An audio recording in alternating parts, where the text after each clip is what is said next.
अब महेश अवतार। एक बार शिव जी पार्वती के साथ विहार कर रहे थे। द्वार पर भैरव थे।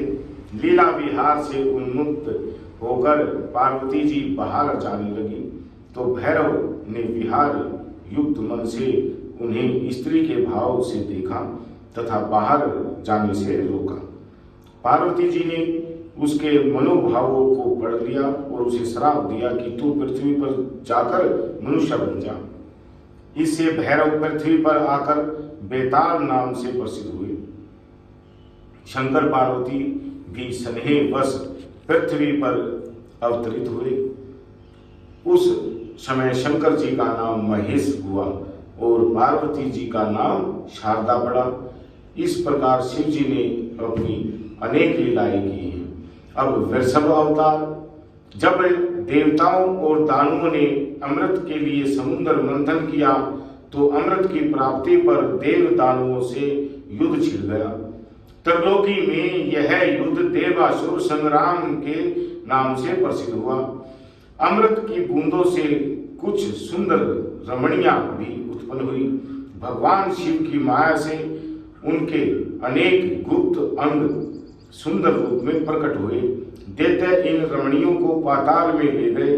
भगवान श्री हरि दैत्यों को भालों से मारते मारते पाताल में गए।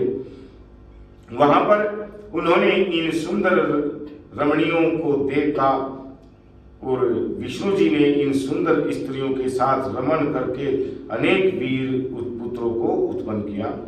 इससे बड़ा भारी युद्ध हुआ और ऋषियों मुनियों को हार्दिक कष्ट पहुंचा। इस पर भगवान शंकर ने उन्हें आश्वासन दिया कि मैं तुम्हारा कष्ट दूर करूंगा। इसी हेतु शिव जी ने वृषभ का रूप धारण किया और विष्णु जी को पाताल से लाने का विचार किया। उन्होंने गरजते हुए पाताल लोक में प्रवेश किया। उनकी गर्जना इतनी तीव्र थी कि उसकी आवाज से वहां का जो नगर वह ध्वस्त होकर गिरने लगा। वहां के निवासी व्याकुल हो गए। वृषभ रूपी शिव जी ने उपद्रव मचा रहे विष्णु के पुत्रों का सामना किया। अपने खुरों और सींगों से उन्हें मारना प्रारंभ कर दिया। विष्णु जी ने अपने पुत्रों को मारने वाले वृषभ का सामना किया। उन्होंने अनेक शस्त्रों का प्रयोग किया। अब वृषभ ने सभी को काट डाला। विष्णु जी ने वृषभ रूपी शिव जी की स्तुति की और अपनी गलती की क्षमा प्रार्थना की। विष्णु जी वहां से लज्जित होकर चलने लगे। इस पर भगवान शंकर बोले कि तुम अपने चक्कर को यहीं छोड़ दो। मैं तुम्हें सुदर्शन चक्र देता हूँ जो सूर्य के समान है।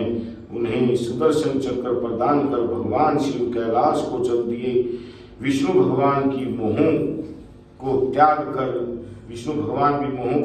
कर अपने लोक को चले गए।